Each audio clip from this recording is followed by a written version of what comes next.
Episode 6 of Chats from the Outside with Korey Riggs and Claudia Velo. Claudia, how's it going? It's going well. It's hot and humid in Cabo, but I'm glad to be back. Spent a week up in Washington State, and which was gorgeous, by the way. And how was it? I mean, how was your trip? It was amazing. I was running away from the heat and the humidity after Olaf, which really, fortunately, it didn't do a lot of damage here in Cabo San Lucas, but it was so hot and humid, and it was the perfect place to go because it was cloudy and it rained, and it was great. So yeah, I'm happy to have gone and happy to be back. And you're in Arizona. I'm in Arizona, and it's really nice. And it's funny that you went to Seattle to get away from the humidity, because Seattle's known for just tons of rain all the time. Was it raining when you were there? Yeah, it was, which is perfect. I love rainy places. I love the rain. When I learned how to drive in Mexico City, my excuse to go driving was to go find the rain, because you can always find a place where it's raining around Mexico City. And that was my excuse. And so I love the rain. Yeah. But it's different. There's humidity and it rains, but it's not like the hot humidity, dry, just stickiness. I know it sounds like a moronic expression too. It's hot, it's dry, but then there's a lot of humidity in the ambiance and you feel sticky all the time. Ugh, I hate that part. Every September, I wonder why I live in Cabo. But then it becomes October, end of October, November, and then you're like, I know why I live in Cabo. Yeah, it's perfect. And then the whales come on in, and then you know exactly why we live in Cabo. Yeah. So it does make a lot of sense. Well, you know today's chat is very interesting, because you and I talked about doing something before this, but I think I've changed it just in my mind as we're talking. And so this is a chat. It's very interesting because we interviewed this guy from Optimize. What was it, last week on Cabo Mil on the radio show, and it's something that I'm looking into actually opening in Los Cabos, something like it, where people are really working on themselves.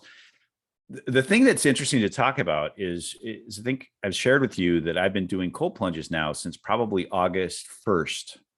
I've been doing cold plunges daily, and it has changed me physically. My blood pressure, I had blood pressure medication, and now I don't need it anymore. My blood pressure has normalized.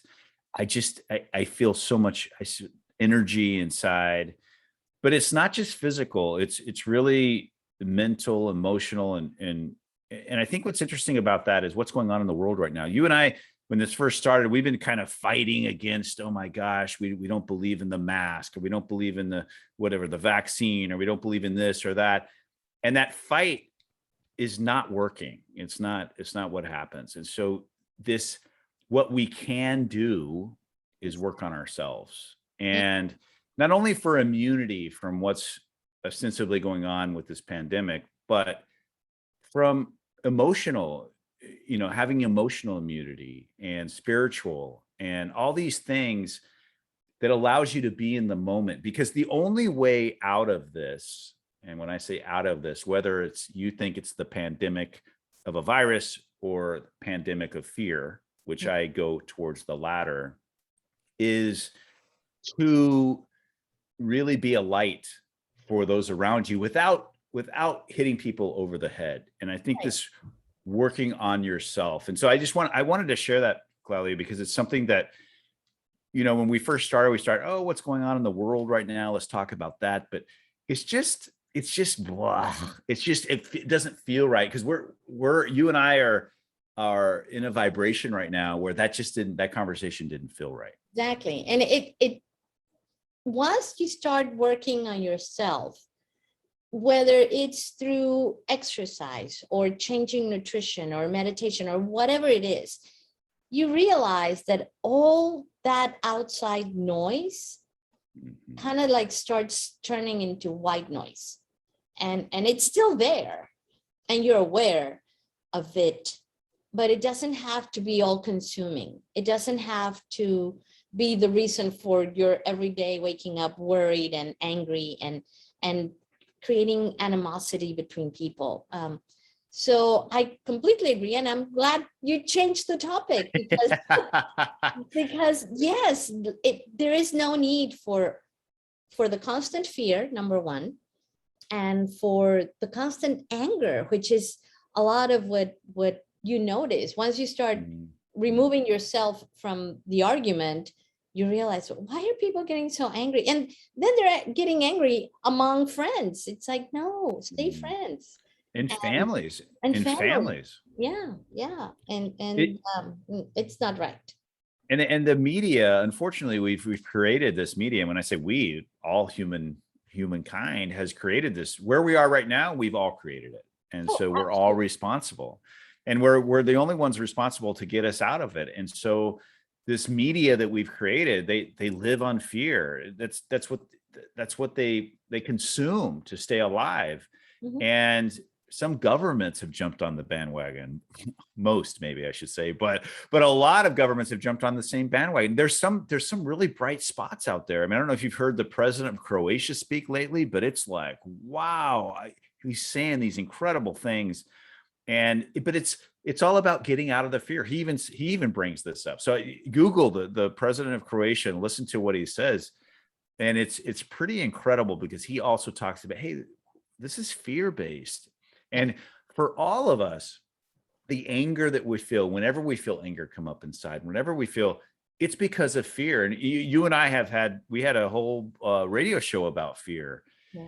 And it's amazing. I've been listening to Eckhart Tolle, and one of the I think I shared with you, Claudia, on my way back down the Baja, I couldn't sleep one night, and I was in my YouTube rabbit hole.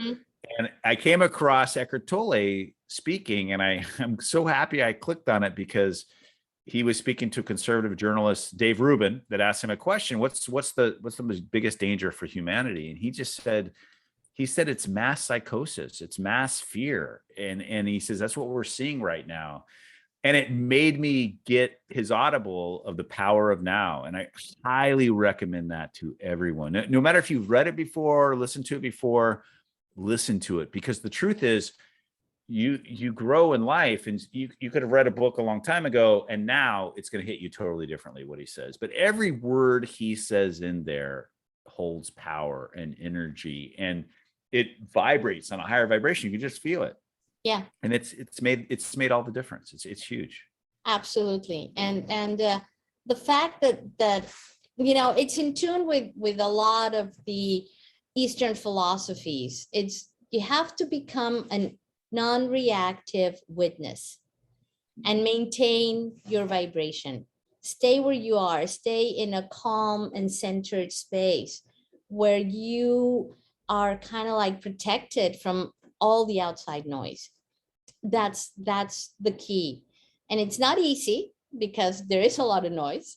But I think for me, it's been about realizing that there are a lot of things out there I cannot control. I cannot control what the president is going to say, what the health secretary is going to say, but I can control how I react to it and how I don't allow myself to become angry and frustrated, and continue to move in a way that kind of like doesn't attract negativity. I think if you're constantly, if your speech, if all you're talking about is complaining and being angry and just seeing all that is negative, then that's what's all around you, and you continue to attract that. But if you change your dialogue, then the things that surround you also change, and that's really good. Absolutely. And the beautiful thing about life is you can change it in a second. You can leave all of it behind. If you're complaining and negativity, you can just leave it behind. You can choose. Yeah. And it's not saying it's easy, but you can even just take steps towards that, and the incremental things you'll start to notice.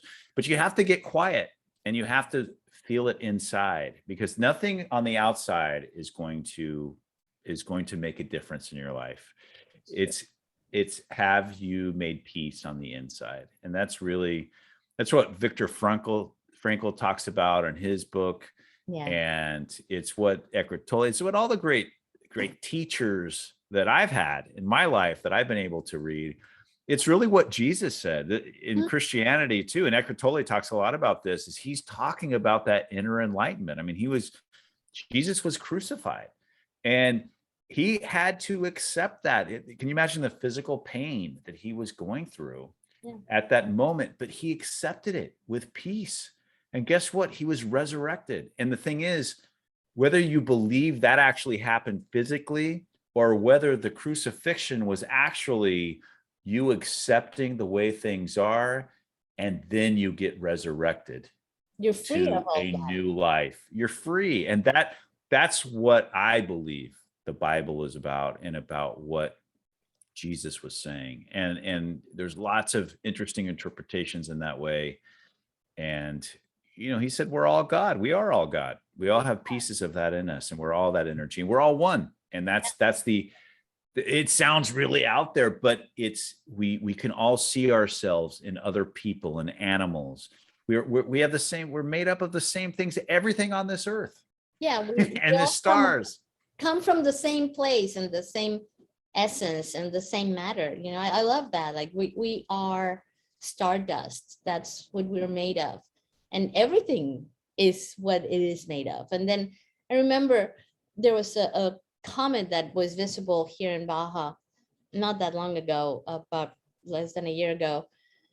And we did take a drive out along the highway, the coastal highway going towards Todos Santos, to find one of these, fortunately, easy to find areas without light pollution, so that we could see it. And if any of you ever have the opportunity to see a comet, as you are one minuscule individual in this earth, and you realize that all that dust that it's leaving behind is what made us and this earth, there's nothing to fear. There's no reason for anger. There's no reason for anything, because it's all beautiful and shiny, and that's what we're all made of, and that's great. It's wonderful just to see your and my evolution, Claudia. I mean, I know you over the last 2 years, and I feel like we've evolved a lot over this last 2 years. And what's amazing is to know that there's millions and millions of people also evolving. And that's what's been great about this situation, is it's been painful, but in the pain, sometimes you're able to wake up. And I think there's a lot of people waking up right now. And I think that when we get to that tipping point of enough people waking up, this is going to go away. And the fear and there's still going to be a lot of stuff going on, of course, around us. But the more and more you can stay in joy yourself, it creates a vibration around you and causes other people to feel joy. And it's a beautiful painting that Eckhart Tolle paints. Read his book or listen to it. I recommend listening to it, because hearing his voice say the words, it's really cool. And there's a couple other people asking him questions in the book, and that's how he wrote it as well. But it's a great reminder. It's just something, if you're feeling bad, if you're feeling, oh, this is terrible, just pick up the book. It's not going to hurt. And also just know that this too will pass, and we're gonna get out of this. Yeah, and smiling, so that's all good. Well, I think everyone thinks that maybe I took my mushrooms this morning as before we did this podcast, but I didn't. I took a cold plunge. I did take a cold plunge, and but no, thank you, Claudia, again for another great episode. We're on episode 6. Can't wait to look forward to episode 7. I love just having a conversation. And I love the fact that people listen, they listen. If they don't, they don't. It's fun doing it. Fun to do it. So there you are. See you soon. All right. Bye. Bye.